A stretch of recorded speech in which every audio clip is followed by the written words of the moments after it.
Hey everyone, it's Steve Harris with MuseThemes.com. So today we're going to have a look at our new widget called the shadow boxes. And this is a pretty slick widget. It took a long time for us to build. But what it does is it creates these really unique and elaborate shadows on elements in Muse without using images. So the shadows that you can see here, for example, this perspective one that's coming off the back, this is actually made with CSS. So it's really light, it doesn't slow down your site or add a whole bunch of extra code to the mix. So let's take a look at how these are made in Muse. The first thing we need to do, as usual, is just scroll down to our Muse Themes toolbox and select the shadow boxes, which is number 14, and drag it out onto the page. I'm going to close this panel here so it gives us more room. Okay, so let's go ahead and look at the options file panel on this widget.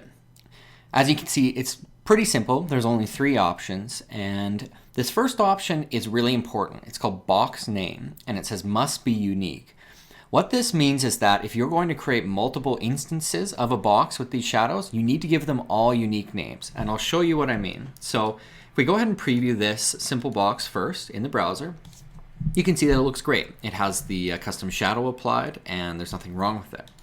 If we just hold the option key and drag this so we create another box and we preview it in the browser again, now you can see only one box is appearing. So something's obviously wrong here. And the issue that we're having is because both of these boxes have the name box 1.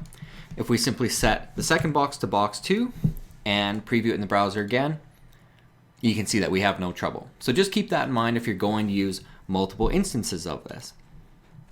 Okay, so the next option we have in the flyout panel is the shadow type. So we've included 5 different shadow types within this widget. The one on the far left right now is selected as lifted. Let's change the second one here to the second option, which is perspective. And we'll go ahead and create 2 more boxes. So let's just duplicate these down. And again, remember we need to give these unique names. We'll call this box 3, and let's change the shadow type to sides. And box 4, and change the shadow type to raised. There, and let's preview it in the browser. Okay, so now all 4 are showing up nicely, and you can see that the variety of different shadow types we've included. So the sides one obviously has a little bit of a heavier shadow on the sides. It looks as if the middle of the box is kind of coming towards the screen. And you can see the perspective one on the top right here has a pretty dramatic shadow as if you have a really low light source and it's projecting this long shadow behind. So they're pretty slick and they're nice and light. Now you might be asking yourself, well, how do we actually design something with this box? There's a couple different options. So the last option we can set within the widget itself is to change the box color, and this is a hex value. So for the hex value, you can grab these directly in Muse if you didn't know, just by going up through your fill box or your swatches panel, and if you were to select any color, let's say this blue, it gives you a hex value in the top. In this case, it's 29ABE2. I don't want that applied to the page, so I'm just going to remove that, but that's how it works. So let's apply one to this box and just take a look at how it works. So let's put it as 22A5BF, which is a blue that I use often on Muse themes.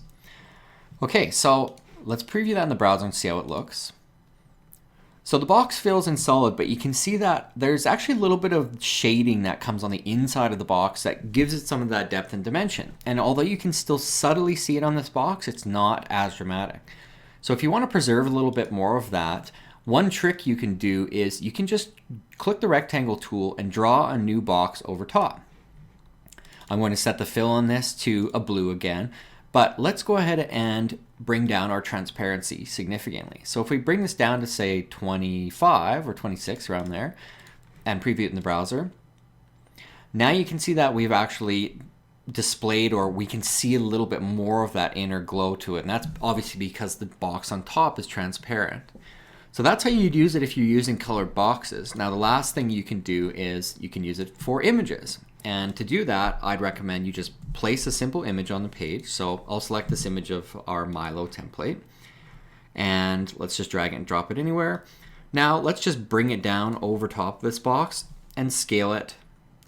And then shrink the frame to fit.